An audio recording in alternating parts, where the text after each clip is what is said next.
There we go. Sorry, Dan. Thank you. Yes, much better. Thank you. Thank you. I am excited about the way that we are structured in the classroom today. We're going to do a little bit of group work. And Diane, I am going to send you an email once here in a little bit. Okay. Once we get started. So it is so good to see you all back in the saddle, and let us have a time of prayer, and away we go. Diana, if you wouldn't mind, right now we've got a 3, a 3, a 3, and a 4. Oh, there's a 4, there's a 4, and You want a 4 over here? yeah, let's keep it at 3s and 4s. It record by chance. Yes, ma'am, I did. Thank you. Let's pray. Gracious God, we give you thanks for the beauty of this day. We especially give you thanks that you have granted us the privilege to gather and to worship your name in freedom and in abundance. We pray, God, that the time that you have set apart for us and the hour ahead would be also for your glory, but also for the people who will benefit that we may never know in the generations beyond us. In the name of Christ we pray. Amen. We are on the Carla, if you would come over here where Marie and the Kings are. That's all right. I got it, Carla. Okay.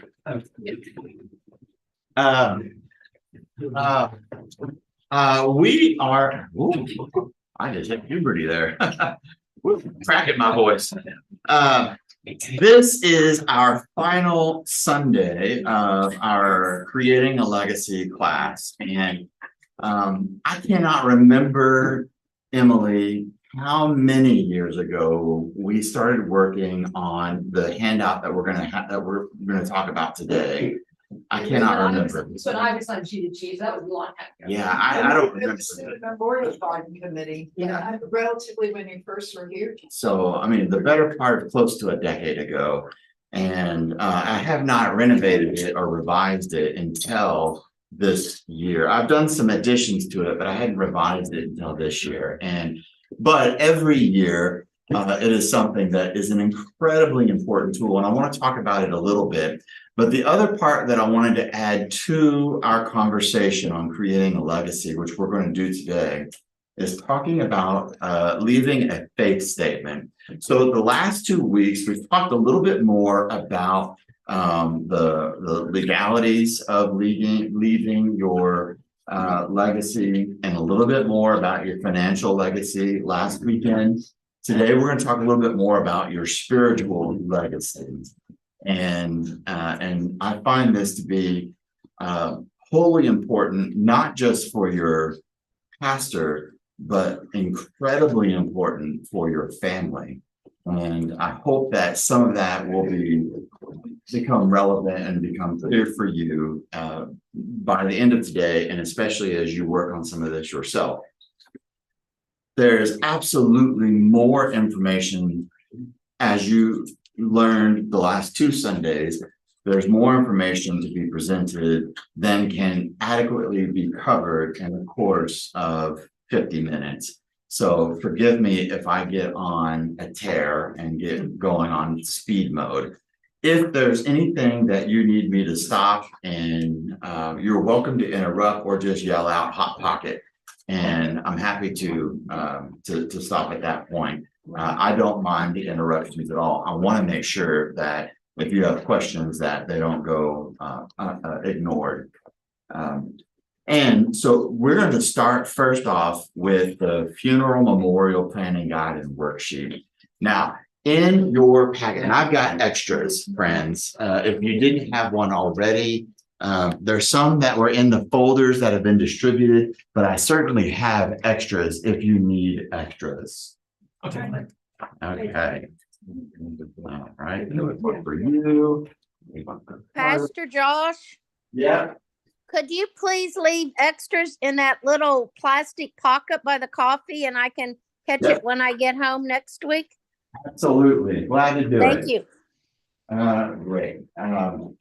So part of, let me give it, or before we get into the granular of this document, let me give you an orientation as to the why of this document and the hope. This is the hope from your pastor about this document. I wasn't as seasoned 10 years ago as I am now on the why, and I have a much better perspective on the why now from a pastor's pastoral compassion care standpoint of how important this document is. And I plead with every single member of this congregation, regardless of age, to please give some attention, put this on your January 1st New Year's resolution thing to accomplish before the end of January, to accomplish and to do. This is not like going to your local funeral home where you can pre-purchase a plot or pre-purchase your cremation expenses. And I will mention to you simply that that is also a very important thing to do if you are in the financial space to do that. And I'm going to tell you the why for that is much also similar to the why of this. And that is when you die, whether it is an unexpected death or an expected death, your family is having an emotional crisis. They are grieving. And when things are not prepared or arranged at that time of death, there are all of these other things that they are having to navigate through that is compounding that crisis. For example, when my father died, I was 18 years old, 1995. And it was an unexpected death. And I am dealing with this profound shock that all of a sudden I missed the Sunday afternoon weekly phone call for 1 week. And now he's dead on a Tuesday. Flying in to deal with this world without my father that I did not get to say goodbye to. And we three brothers, and my father, who was destitute, didn't have a penny to his name. We three brothers, who we three didn't have a penny to our name, were not able to have the funeral home was not going to release the cremains or the services unless we had $1,800. And we couldn't empty our pockets out of our pocket change to come up with the money. And it was an incredibly stressful financial crisis in the moment of an emotional crisis. You see how that's compounded? And on top of everything else, someone had to pay to fund me to fly me to to Odessa, where my father had died, et cetera, et cetera, et cetera. 14 years into ministry, this is a story that I have seen time and time and time again. And the institution that sees this every day is the funeral home. Now, the funeral homes are the ones who are experts on those who are dealing with death and can navigate you through all of these thought process on arrangements and this, that, and the other. And they're also the ones, they're not a nonprofit. Right. They are a for-profit. And dear friends, and I'm not naming names on this live recording that we're doing, but I will say, I have witnessed in this city families who have died, of those who are deeply grieving, be financially pillaged, and that's the polite word, only because you are present and I'm recording, and I don't want this to be used against me in evaluation time. Financially pillaged at the time of grief, because they know how to fleece the grieving at the time of death. The single best gift you can give your family is to not leave them with those problems when you die. None of us, God, to my knowledge, in this room right now, are on the throes of death in this room. So God willing, and the way be clear, that is not something immediately that we're dealing with right now. This is one of the single best gifts that we can leave our family, which is to name how it is that we would like our bodies to be taken care of. If we can financially afford it, to go ahead to financially pay for it. But separate from that, this document. How is it that we want to have those services taken care of? And I'm going to walk you through it, but not only to fill it out, but fill it out and keep a copy of it filed with me in my office. I have a binder in my office, and it is only accessible to me. And Emily, can I just pick on you, right? Only because you're in my line of sight. So that when Emily dies, I pull out the binder and all the plans are already done. Reeve is not having to think about what was Emily's favorite hymns, because in the fog of grief, that might not come to her. That is funny. That is funny, but it is absolutely true. And it is absolutely true. But it is not. Pastor Josh, is this Yes, ma'am. being recorded? Because Yes, ma'am. according to what I'm seeing, it just says live. It doesn't say recording. And That's it usually correct. has a little REC on it if it's recording. Yeah, it's being broadcast live to YouTube. It is Okay, being, well, I'm on it through Zoom, but we Yes. are recording it. Okay, thank it is you. being- yes. And so, but it's not just the hymns, right? It's the hymns, the scriptures, a variety of other things. And the other part about that too is this also becomes, just like with bequests, wills, this also becomes a source of tension for families on, especially theology, when there's differences of theology. So one person that I did a funeral for who died was an avid believer, female, whose progeny were avid atheists. They no longer believed, and they were not agreeable to have a service for her. And there was not a service for her because they would not be agreeable to it. And it broke my heart because she absolutely wanted a service. And I knew that. And I had shared that with the family. I've had persons who have died that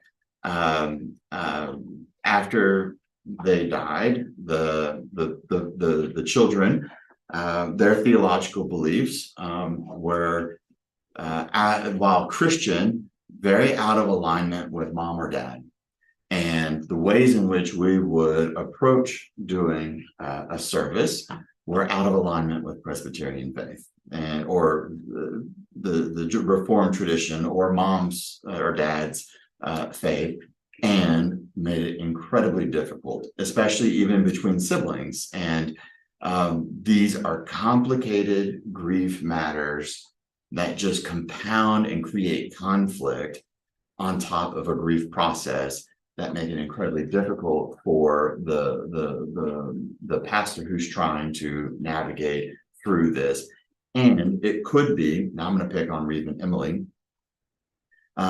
Emily didn't have it mapped out. Reeve is grieving. He's not sure about what hymns, this, that, and the other. And the children are working with me to try to coordinate the service, and they are discounting and not respecting what Reeve wants. And now we've created they're not agreeing with each other, but they're certainly not going to agree with what Reeve wants, let alone listening to what Emily would have wanted. So now we've got this massive conflict that I have a short amount of time to navigate through, and it makes it very difficult. Okay. This is not what you want for your children. It's not what you want for your family.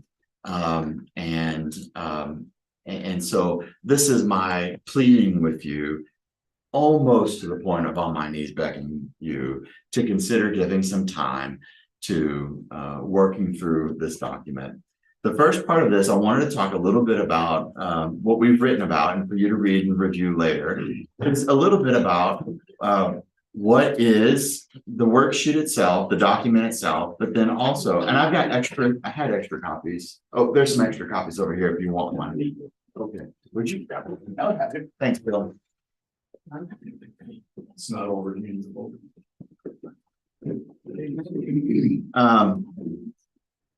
And then also a little bit about what is the Christian funeral versus memorial. A funeral versus a memorial. A funeral is, we will use that nomenclature when a body is present, whether it is in a coffin or an urn. So if a body is present, that is what makes it a funeral. When the body is not present, that is a memorial.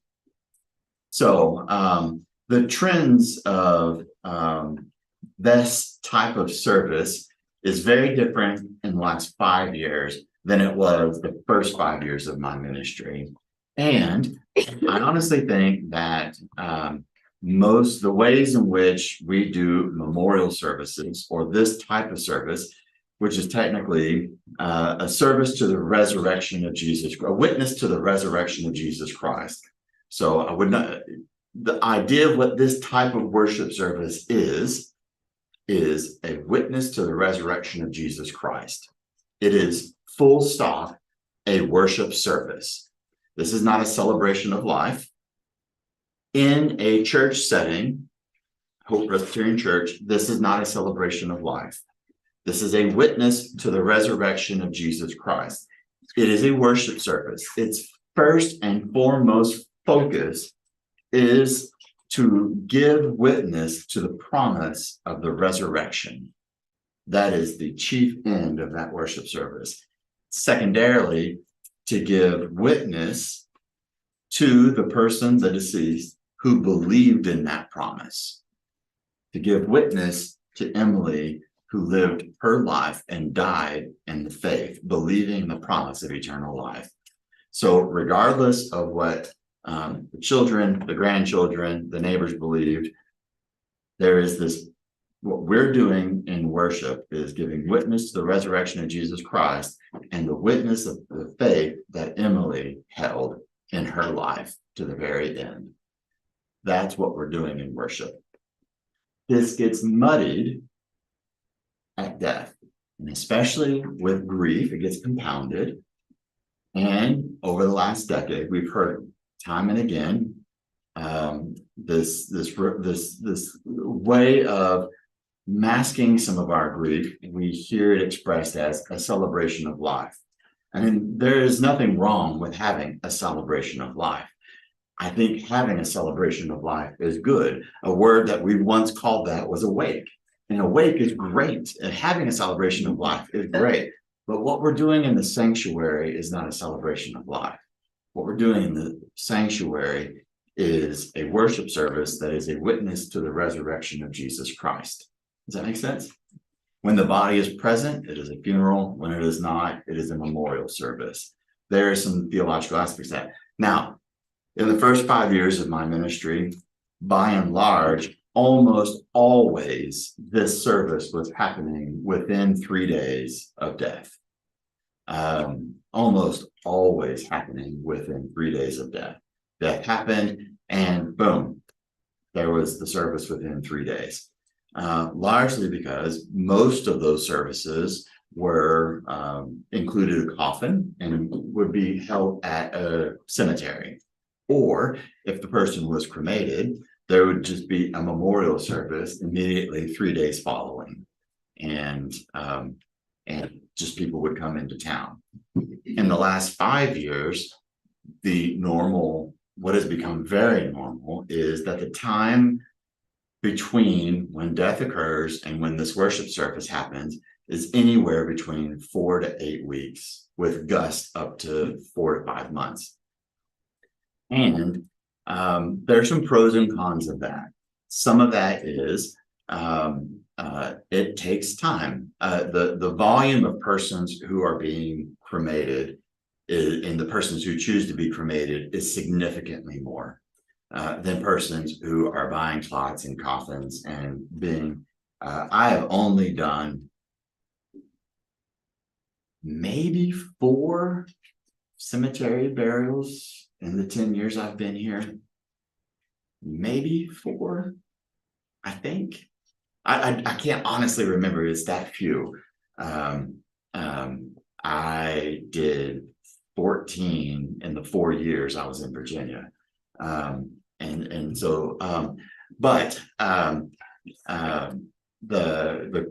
cremation process can take anywhere between 10 to 14 days, even up to 21 days, depending on the season.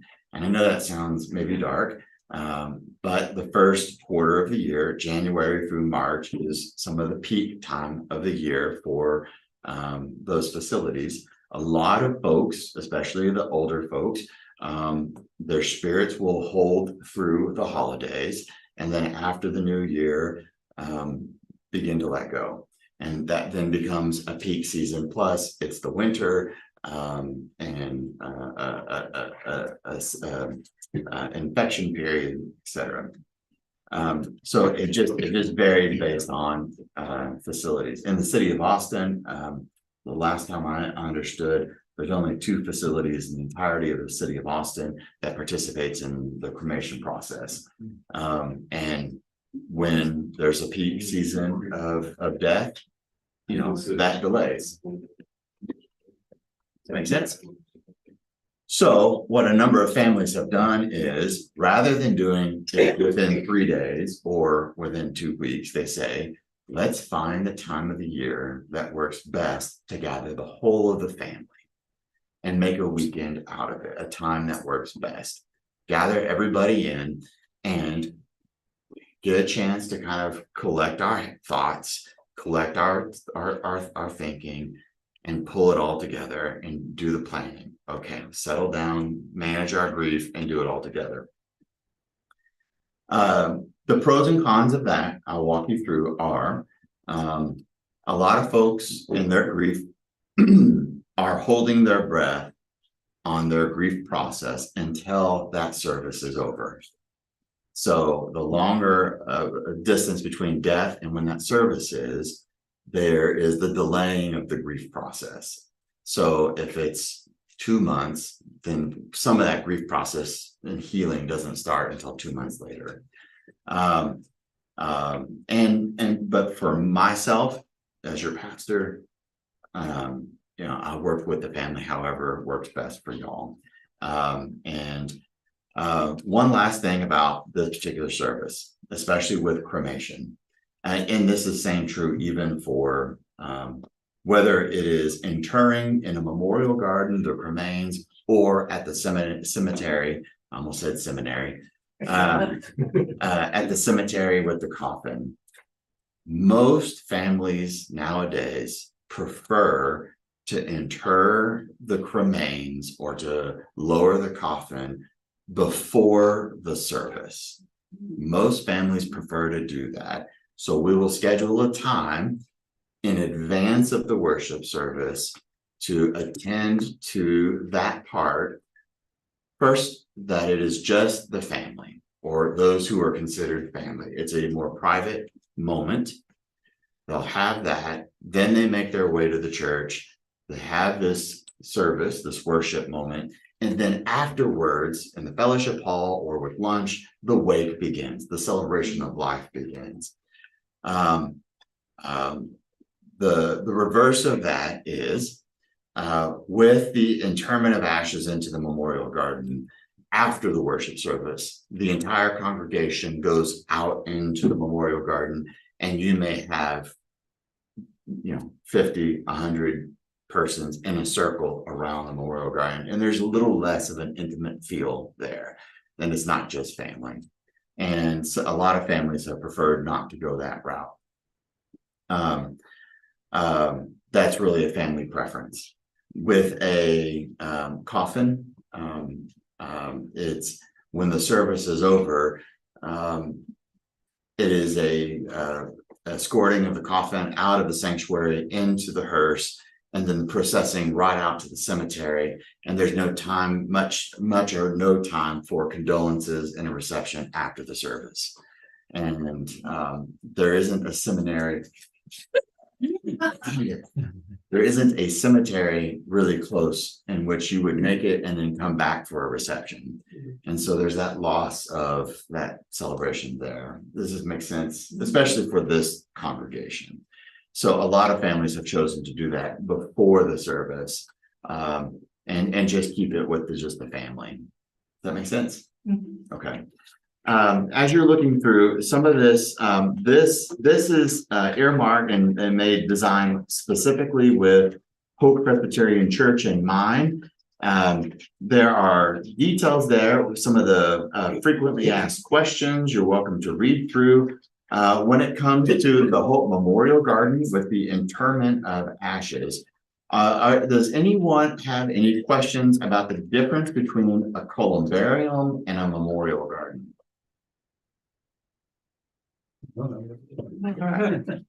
Okay. Explain it, because yeah. Okay, and this is great. I was at the seminary Friday and I got to explain this. A columbarium is a wall with niches in them. And after someone is cremated, the way that comes back traditionally from the crematorium is the ashes are put in a plastic bag with a metal tag on it that has a specific numerical stamp on it to indicate that this is the person based on the tag from when they received the body.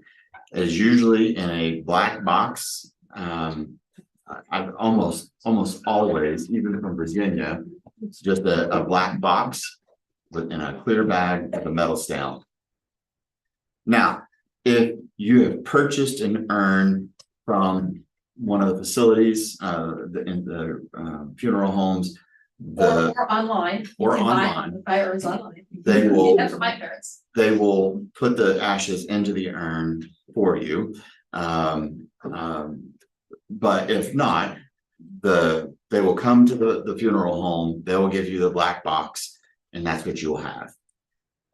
If it's coming to the memorial garden, you'll bring that black box with the bag inside. Most of the time, folks don't open that because it's difficult. And they'll bring that to me. And I will, what I most of the time will do is I will take the ashes out of the bag and transfer it into a different container that I have in my office. And then I'll go through the service in the memorial garden. With a columbarium, you have a whole wall of niches, and there are capsules. So those ashes are transferred out of a bag into a capsule that then gets sealed, and that it's a cylinder, and then that cylinder goes into the niche, and there's a plate that goes on it, and it's sealed up.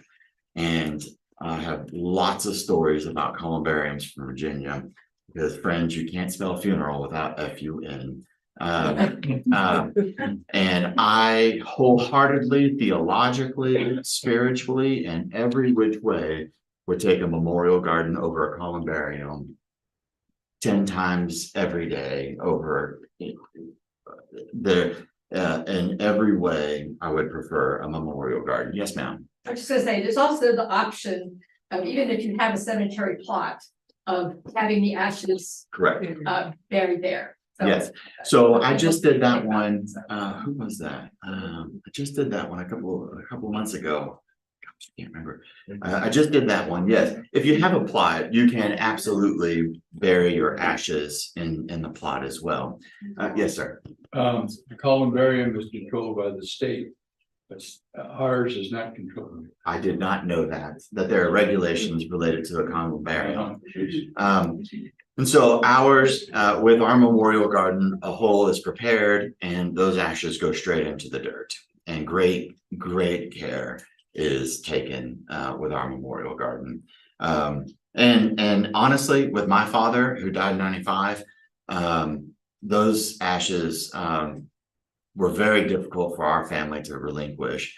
And then our family, when I shared with them about the memorial garden, was what enabled our family to begin to let go and So my father's in the Memorial Garden here, in part because of that kind of comfort that it brought to specifically one of my family members, and what that meant.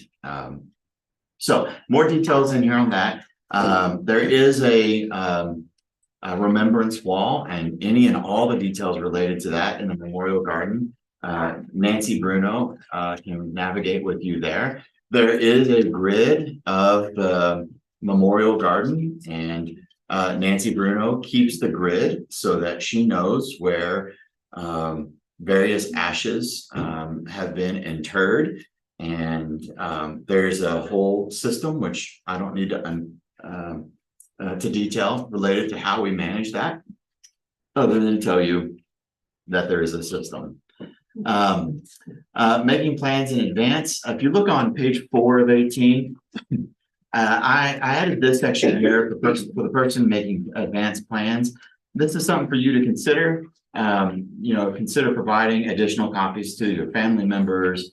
If you do pre-purchase some services through a funeral home, you might leave a copy of this with them and their files, as well as leaving it with me here at the church, just so that, again, the family, one of the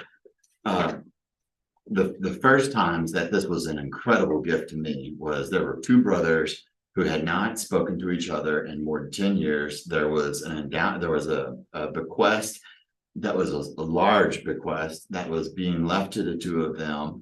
And there was going to be lawyers involved, and to God be the glory. The deceased had nailed down all of the details of the money, so that they could not argue about it, because the deceased knew, the parent knew they would. And so the tension was already brewing before they had found out about that. And then there was the planning of this, and they were jockeying. It was just like Cain, Abel, Esau, and Jacob. And I mean, they were, and so then they met with me in the office here at the church, and man, I could feel it, man. I knew about it before death. I knew it was coming, and the deceased had filled this out. And they both came in and just started rattling off about what we were going to do. And we're going to do this. And I said, I'm so glad that y'all love your parents so much.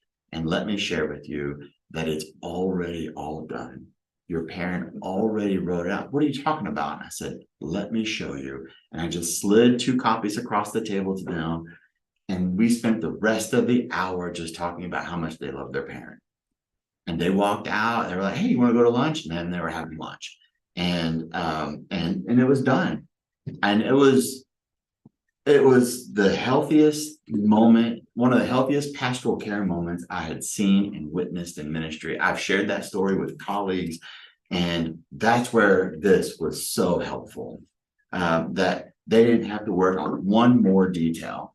Now, what they did, and jockeying from then on out, was they both got an opportunity to speak at the service, and they outdid each other. One of them got to go first because one was born before the other, right? And the second one spoke for 1 minute longer than the other. And I ended up having to cut mine because I was like, good gravy. Moving on. I put this template in here just for you and for others, about obituary template, and some hyperlinks in there. I can send you a PDF of all of this if you would like. That's absolutely okay. These are just some things to think about. I try to encourage folks to think about the difference between an obituary and a eulogy, because those are not the same thing.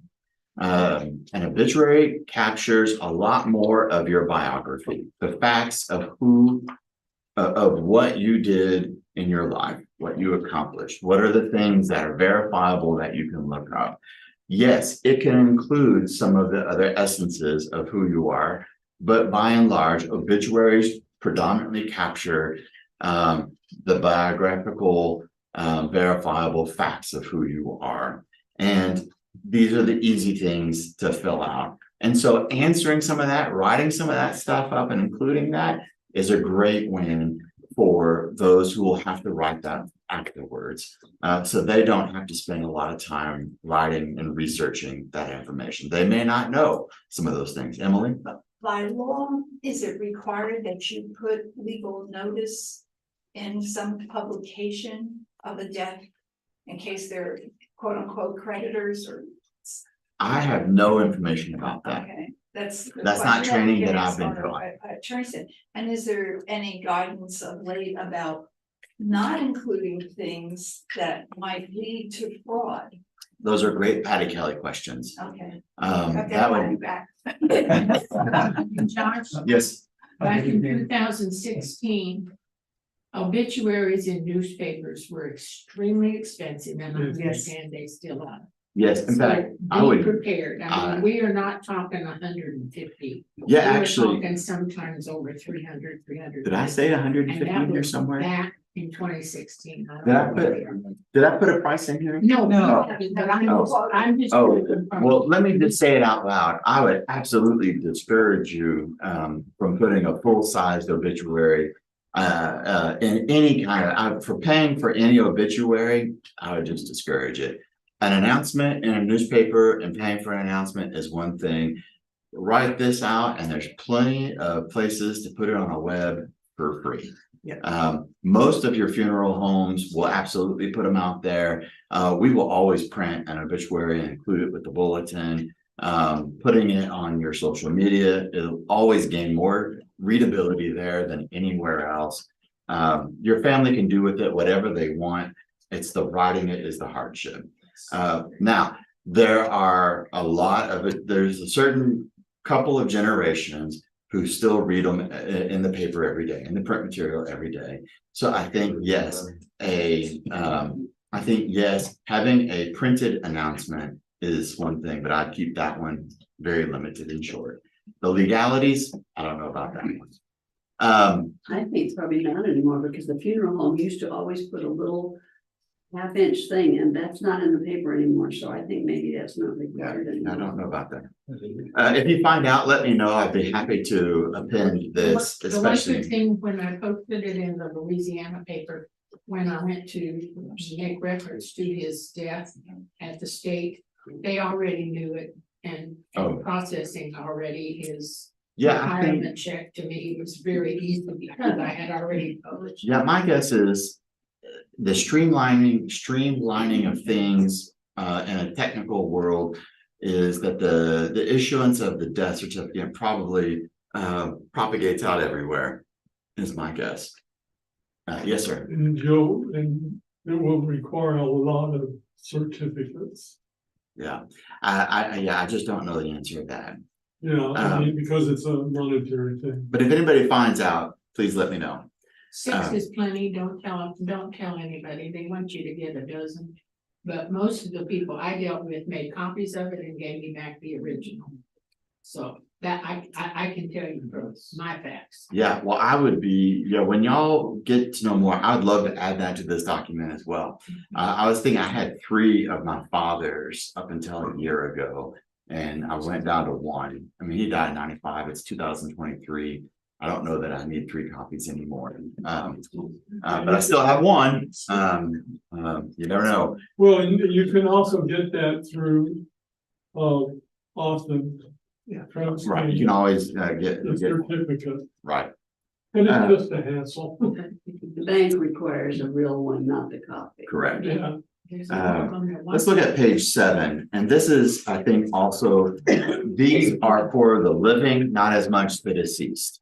Or for the person that you're, if you're filling this packet out for yourself, this is more for those who would be speaking on your behalf. So if you are going to ask someone, I'm going to ask Ray to speak at my funeral. If I die before Ray and I want Ray to speak at my funeral, right? This is something I'm going to give to Ray. So I want Ray to think about this handout here on page 7. And I got this out from How to Write a Eulogy from Rabbi Evan Moffat. And I found this to be a pretty good, concise and key points about writing a reference that mirrors to what I usually give orally to these persons. In a celebration of life or a wake after the worship service, I have always said, we can set up a microphone and anybody open mic, we can share what we want to at that point. But in the worship service, in that framework, I usually have it in a section called Remembering the Life That God Has Given. And I try very hard to keep it to just no more than 2 people. This is Pastor Josh's leadership. I try to keep it to no more than 2 people and less than 5 minutes. This is what you would be your eulogy section. And my guidance to them is not their biography, not reading what folks can read for themselves in the obituary. So not the biography, but what is it that captures the essence of who they were, the way in which you knew them? And this is what Rabbi Moffick is talking about here, speaking from the heart, keeping it brief, tell us stories, ask for help, share your emotions, look for the ordinary, highlight what mattered the most to you from the way that you knew them. So Roxanne and I, our relationship, I've only ever known her because she and I, we played Pokemon together for 30 years. That's the only thing that she and I have ever really known each other on. And boy, let me tell you the stories about that. Well, did Roger know her from Pokemon? No. Roger and Roxanne, they were Harley Davidson buddies, right? Right. So, but I'm not going to try and tell a story from for her. I know that Roxanne was into Harleys, right? I'm not going to try and, navigate into that lane. I'm going to speak from the heart, from what I know. And this is critical, is if you're ever giving a eulogy, to keep the focus on the deceased and not yourself. The very first funeral I ever officiated was the first week of the ministry. It was July of 2009, and what a fool, babe in the woods, naive young pup I was. And a guy had died in his early 50s, and his best friend in the world was a Baptist pastor, and I got thrown into this thing. I didn't know anything, and come to find out, oh wait, his best friend pastor. Well, I'd love to have him give the eulogy. I'll lead the sermon. Great, wonderful. Oh, come to find out, they had actually never met before. They were ham radio buddies. They had known each other on a ham radio for 10 years, but they had never actually met, right? And so the pastor shows up, and I kid you not, it was 20 minutes of him talking about what it means to be a ham radio operator and about his ministry as a Baptist pastor, but not about the deceased.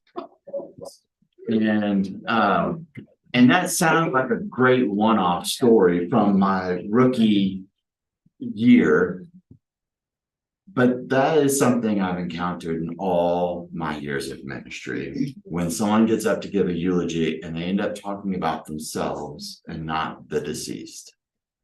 So this is something incredibly important to share with others. Now, if it's Reeve and it's Emily who died, and Reeve has invited someone to speak, and this is Reeve giving counsel to the family friend who will speak on behalf to say, keep the focus on Emily. Yeah, Emily. I was going to pass on advice that was given to me that helped me. I wanted to speak at my mother-in-law's service, and I was very, very emotional. And Pastor Phyllis, who was our associate pastor at that time, counseled me, and she told me to keep what I had written, to keep reading it. If you're the person that's going to do this and have your emotions all bottled up, read it, let yourself cry, get yourself through it, and keep doing that over and over again, as much time as you can give yourself to prepare that. And you do get rid of a lot of those emotions so that you can really hold it together when you want to. In advance. So that was good advice Yeah. that she gave me. And also, my offer goes out all the time, which is, if you have something that you want to write, and you know that you're not gonna be able to get it, then give it to me, I'll read it. Or, if Reeve has something that Reeve wants to write about Emily and he's not gonna be able to do it, it's okay, then have somebody else read it. And that's okay. But that's where that is. Look at page 9. This is the beginning of the form, so to speak. Bye, Sarah. This is the beginning of the form, and this is where I put, this is a general outline of the movement of the worship service. This is the general outline of the worship service that I lead.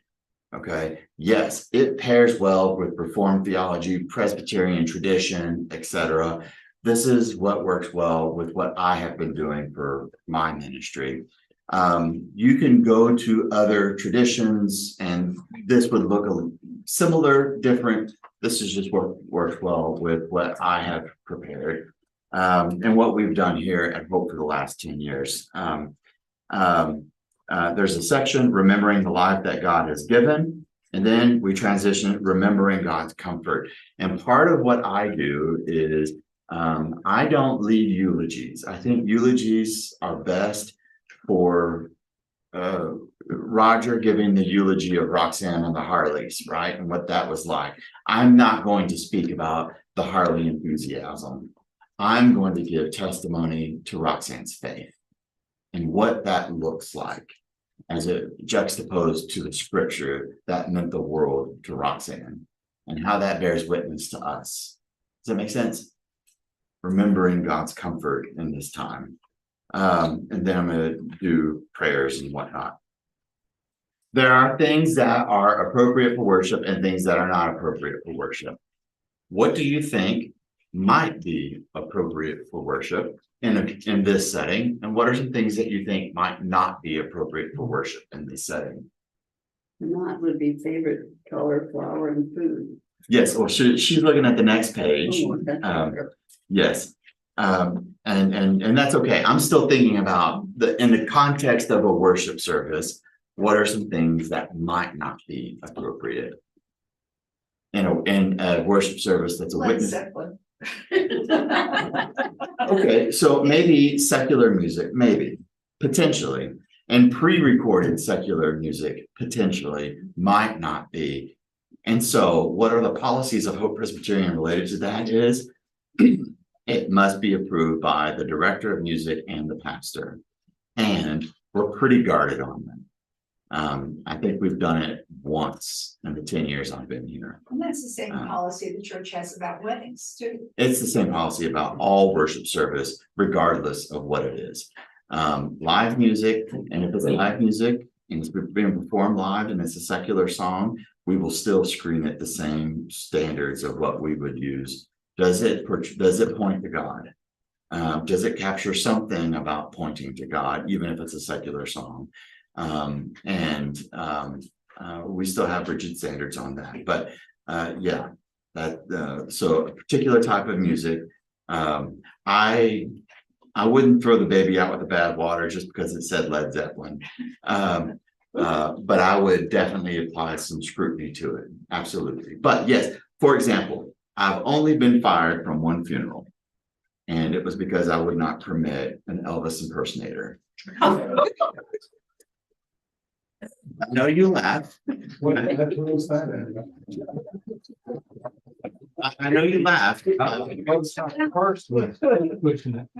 I know you laugh, but I'm serious, and I was unwilling to yield on that, and it got tense, and the person I was working with got angry, and I said, why don't we take a break and regroup this afternoon? And they left and made other arrangements because I would not yield on that. And it only got worse. And the person was in such deep grief. It only got worse. And the way it ended up resulting is a horror story that I'll share in my memoirs. So that was something that was inappropriate. What else might not be appropriate for the context of worship? Well, Offering. I don't know. I don't know. Maybe not. Maybe, yeah, Bill? my mother loved to hula dance, a group of hula dancers would not be. I don't think that's inappropriate.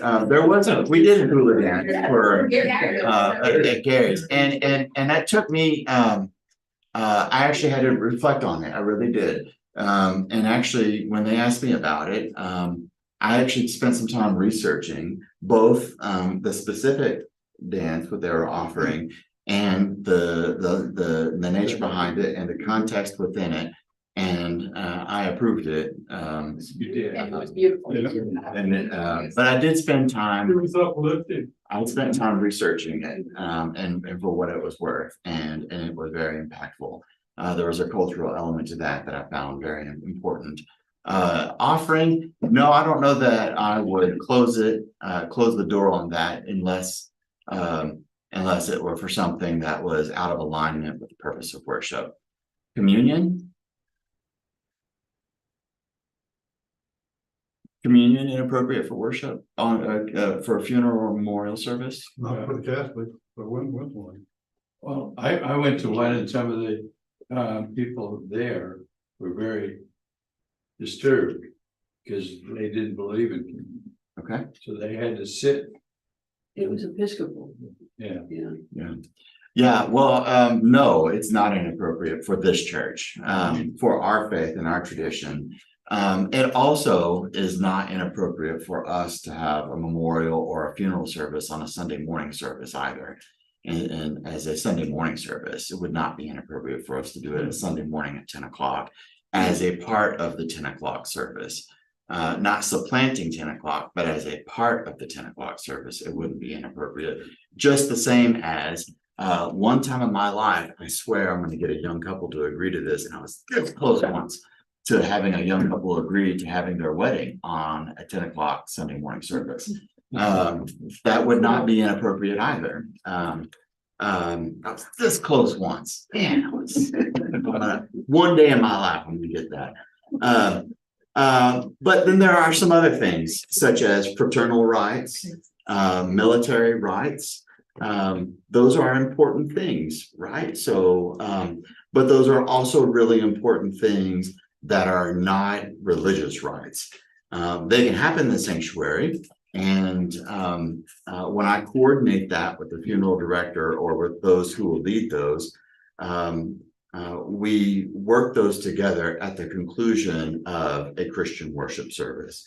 So as I bring the service to a close with a charge and benediction, it'll flow right into the military honors, or it'll flow right into the fraternal honors or the honors. And that will be the next civic part of whatever that is, the procession, the recession, or whatever that is. So as to not confuse these civic, secular rituals with the things in which we do within the Christian tradition. Look at the next page. Put this in here. These are just some things to think about as you're thinking about an obituary or a eulogy. So your favorite color might be more about an obituary rather than a eulogy. These are just things to think about. That's all it is. Fill in the blanks. I can also give this to you in a Word document rather than a PDF if you like to use a Word document. Just a variety of different things. Remembrances to be shared by one or two family members. Who you might want to ask, who are some folks that you like, I know I want to ask Ray. So I'm going to go ahead and put Ray's name down. Remembering God's comfort. This is where you get to have some opportunity. I've selected the scripture to be read. I want my family to select a scripture that comforts them, or the officiating pastor will select it for me. And now on the backside, another thing, if Emily did not fill this out, I'm handing their family the same packet. And so her children may say, you know what, we're just not all that familiar with all this stuff. Pastor Josh, would you just fill it out? You knew that Christian faith well enough about her and what she liked, what she didn't like, would you just pick it out? Great, we'll be happy to do so. Same thing for music. So then, boom, we'll fill some of that stuff out. But I did include on the next 2 pages there, on pages 12 and 13, here are some selected portions from the Psalms, the Gospels, and the New Testament. Just some selected recommendations. You might want to reflect and read through some of these. Are some of these things important to you? I feel pretty strong that, and it's not listed here. I feel it's not listed here at all. I'm pretty sure I'm going to want the entirety of Ecclesiastes 2 read at mine. Not Ecclesiastes 3, which most people will think of, which is to everything there is a season. I know that I want Ecclesiastes chapter 2 in its entirety read, which is very long, which is going to make everyone annoyed. But I read it every year in the first week of January to the staff, and they get annoyed, but I believe it's incredibly important. If you haven't read Ecclesiastes 2, then you can read it for yourself. On page 14, hymn recommendations, very similarly, right? I've selected hymn. My family can select what comforts them, or the officiating pastor and director of music can select it for me. If I want someone to participate in leading music, here's the name and number. I'm putting it down. Here are some recommended hymns of music, et cetera, et cetera. You're not limited to just these hymns. I know that there's a section in the hymnal that we have of hymns that is called Justice and Reconciliation. And I'm pretty sure most of the hymns that I will have at mine will come out of them. And they're not these. Probably won't sing Amazing Grace in mine. That's not one that I'm going to want to have sung at mine. Unless if we do, we'll sing it to an entirely different tune than the tune of Amazing Grace. Maybe Gilligan's Islands. Amazing Grace, how sweet the sound that saved a soul like me. Once was lost, but now I'm found. Flying, now I see. Okay, moving on. Y'all didn't know that, did you? Huh? Now you know. I could do it. Peaceful, Easy Feeling, Mickey Mouse Club. Now we'll move on. Page 15, get some of the biography, just, regular stuff there. This is just information. Have you made pre-arrangements with a cemetery or funeral home? Do you have a lot? Do you not have a lot? A plot, excuse me. Memorial garden. Do you want to be in the memorial? Do you want a remembrance plaque? Funeral home. Have you made arrangements with the funeral home? Not a funeral home. Do you want to be cremated? Not cremated. Embalmed? Not embalmed. Are you eligible for military honors, fraternal service honors? Do you want to be buried before the service or after the service? Do you want visitation or not visitation? Et cetera, et cetera, et cetera. Visitation and fellowship time. Let me ask you, comment just a moment on visitation. And I realize there's a whole second half to this thing I'm not going to get to today. But on visitation, with in death, I don't even really know how to give y'all counsel on the idea of visitation after death. For me, it is so rare that there is visitation for families anymore, especially with the high volume of persons who are cremated. So the embalming is just so rare from the families that I work with, that a visitation period is also now become so rare that I think even if you or your family chooses to have a burial with a coffin, I think there are just a number of folks who are very discomforted with the idea of visiting a body.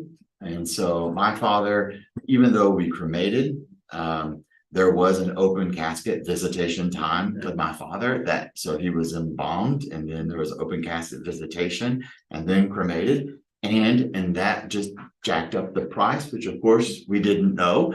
And so I think this makes it difficult for folks. Some of the visitations that I've been to here, a number of folks will come, but they won't go in. So these are things you might want to have conversations about. They'll go to the home, they'll fellowship, but they won't go in to see. Some folks need that, especially in unexpected deaths. They need a chance to touch, to see, to say goodbye. So these are things that y'all might want to consider and what's important, and also to work out with if you're doing pre-arrangements with the funeral home and what that might mean for them. I will tell you that I will tell my family, no need for visitation, whether expected or unexpected. The only person that I care that desires, if they would like to have that closure, would just be my wife and my son. And that could be when the hospital says it's okay for them to see them. But aside from that, I'm okay. And I would prefer, I personally would prefer for no one else. You know, when this is done, I'm an organ donor, take what you can. I'm up for cremation, take what you can. And everybody else, y'all just remember it as beautiful as I am today. And I'm okay with that. I'm absolutely okay with that. So, but these are things to think through. And I know some of these are difficult. Maybe some of these might have some emotional things for consideration because of your own story, much like they do with my own father. I have never touched a corpse because of my father from when I was 18.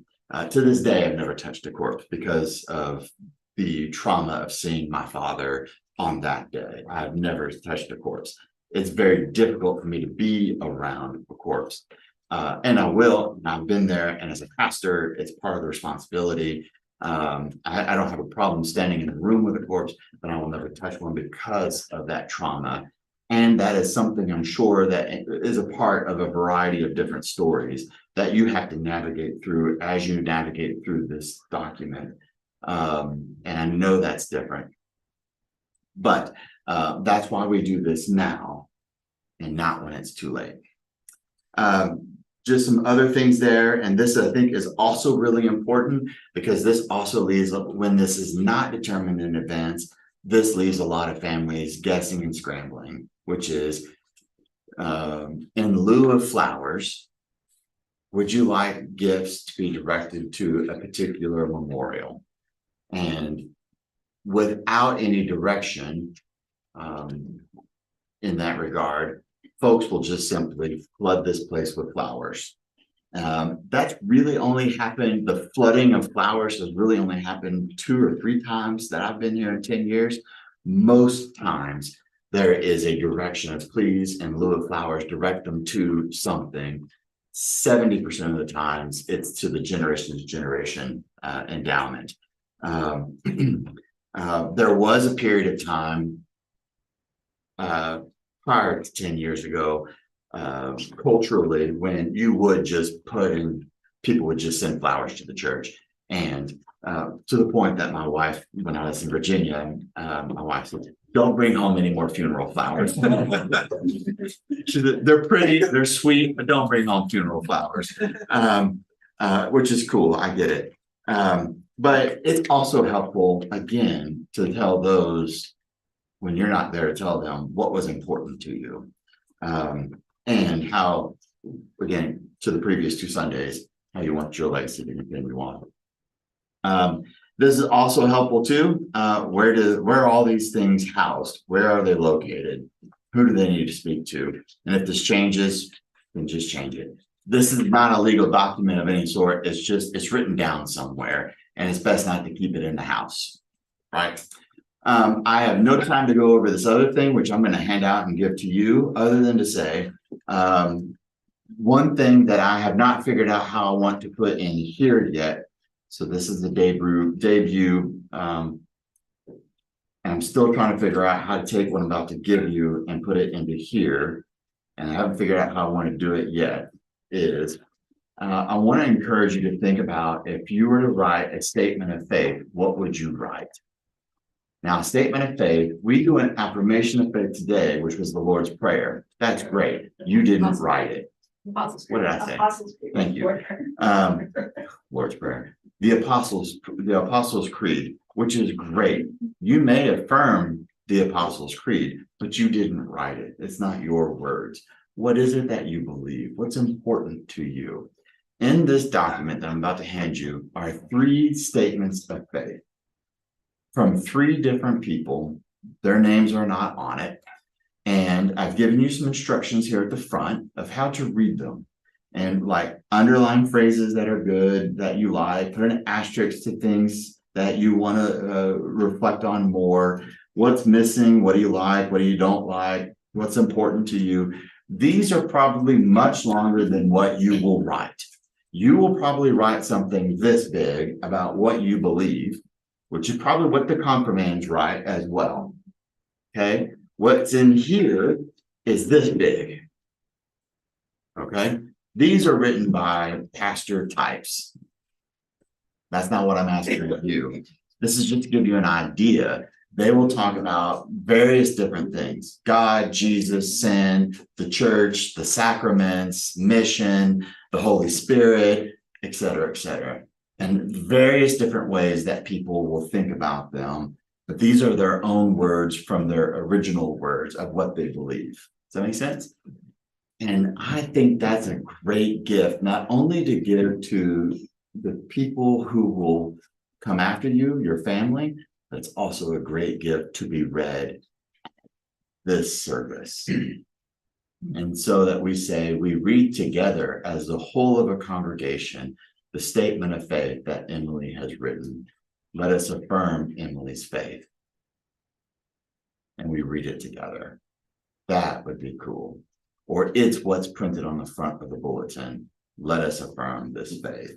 I think that would be cool. The way in which she had the things that were important to her Christian faith, she has written down. Boom. I think that would be cool. I'm sorry. What I would have had if we had time, what I had us do is work in groups, and y'all could have read through these together and picked them apart. And picking apart statements of faith is like a pastime for me. And Marie knows. Marie knows because she's on a group that does that. Oh, yeah. I mean, and- several of mine. it I have is for examples if anybody wants them, because I keep all the emails. with it is absolutely a pastime of mine. I love it. And I love asking people about it, not to be critical of them, but to better understand them of how they believe what they believe. So you want article? I mean, I've written one. Yeah, I want yours with this packet. Okay, no, okay. Yes, I'll take yours. I will take your statement of faith anytime you want to give it, but I especially would love it if you give me this.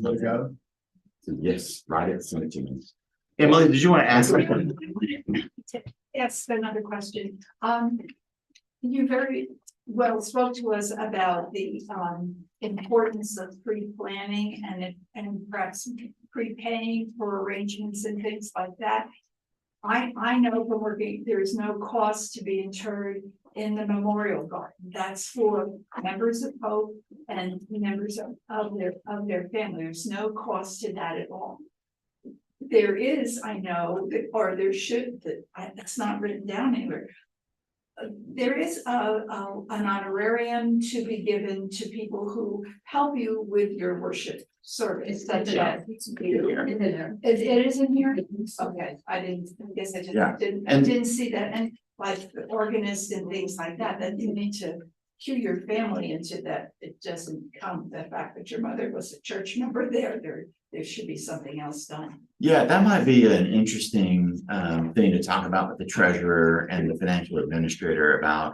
I would like to prepay those honorary fees. So that my family won't have to worry about that as well. My general counsel to families in that moment, and I feel like a shepherd, I try to be a strong shepherd at the time of death when they have to interact with with a funeral home is. And I'm sorry, I know that funeral homes, they're a for-profit, they got families and they need to make money too. But I'll be very honest. As much money as I can keep families from having to spend at funeral homes as possible, I will try to keep families from having to spend at funeral homes. Funeral homes will have always tried to jump in before me and do the service in our chapel. And why don't you use one of our urns and use the such and such service, and we'll do our bulletins for you, and we'll do this for you, and check, and here's your bill. And there's all these things that we do because it is our ministry and because we love you. And this is the service we provide for our community that we serve. We're called to serve. And we don't charge for all these things that the funeral homes are going to charge. We don't charge for the use of our sanctuary like the chapel at the funeral home does. And our deacons don't charge to put on a reception because that's a ministry. This is how we show love to people who are grieving. This is a ministry. And believe me how weird this is. There's a local funeral home who's gotten into the catering business, and you can have a fully catered barbecue lunch after your this is so weird for me. I can't eat there. I've only been there once for one of these. But you can have a fully catered barbecue lunch after your funeral in their banquet hall. And it just feels so weird for me for them to be cooking and making barbecue in their kitchen. It just feels weird for me. But it is a great moneymaker. It's a great business model. It really is. I'll also say, for those of you who have not sat down with a funeral director after somebody died, because I did this for my mother who died, and they make you feel horrible for saying no to everything. It is the most awful thing. I mean, we wanted just a plain cremation. She was going to be, her ashes were going to be taken miles away. And I said, no, I don't want that. I know it. And I was in tears the way the man treated me. It was awful. Okay, so I'm sure you've seen. Yeah. And I have the opposite, but it's in a small Yeah. community. Very different. It We're is in Austin. weird. Oh, yeah, exactly. Yeah, we had to say that's true, because my father's was, the funeral director was a friend of ours. Totally different. Yeah.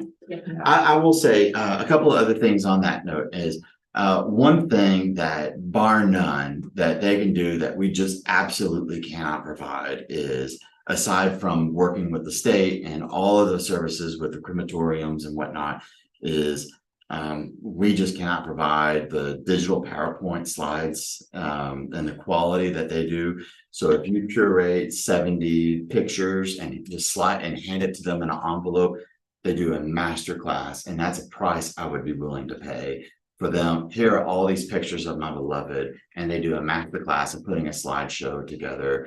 And I would encourage families to do that. They do a great job on that. It's a fee that is well worth the money, and they're real good at it. They're very quick at it.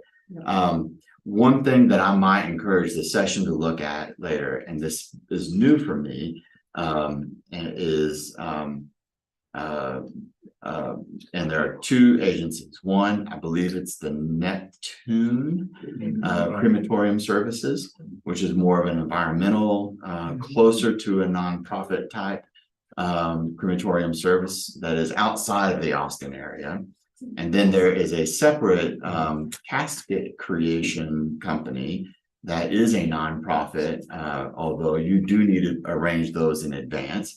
And those are, and I'll need to research this, but those are produced by monks and or religious leaders within the United States. And so they're using, it is not ostentatious coffins and caskets like you can purchase at funeral homes, but they're absolutely up to the standards that the states will require, et cetera. But they're environmental and also much more cost effective, and usually within I only done one of them that way, and they're around $1,500, so much more cost effective. But the Neptune also more environmental, much more cost effective, and we've had several confirmations through them as well.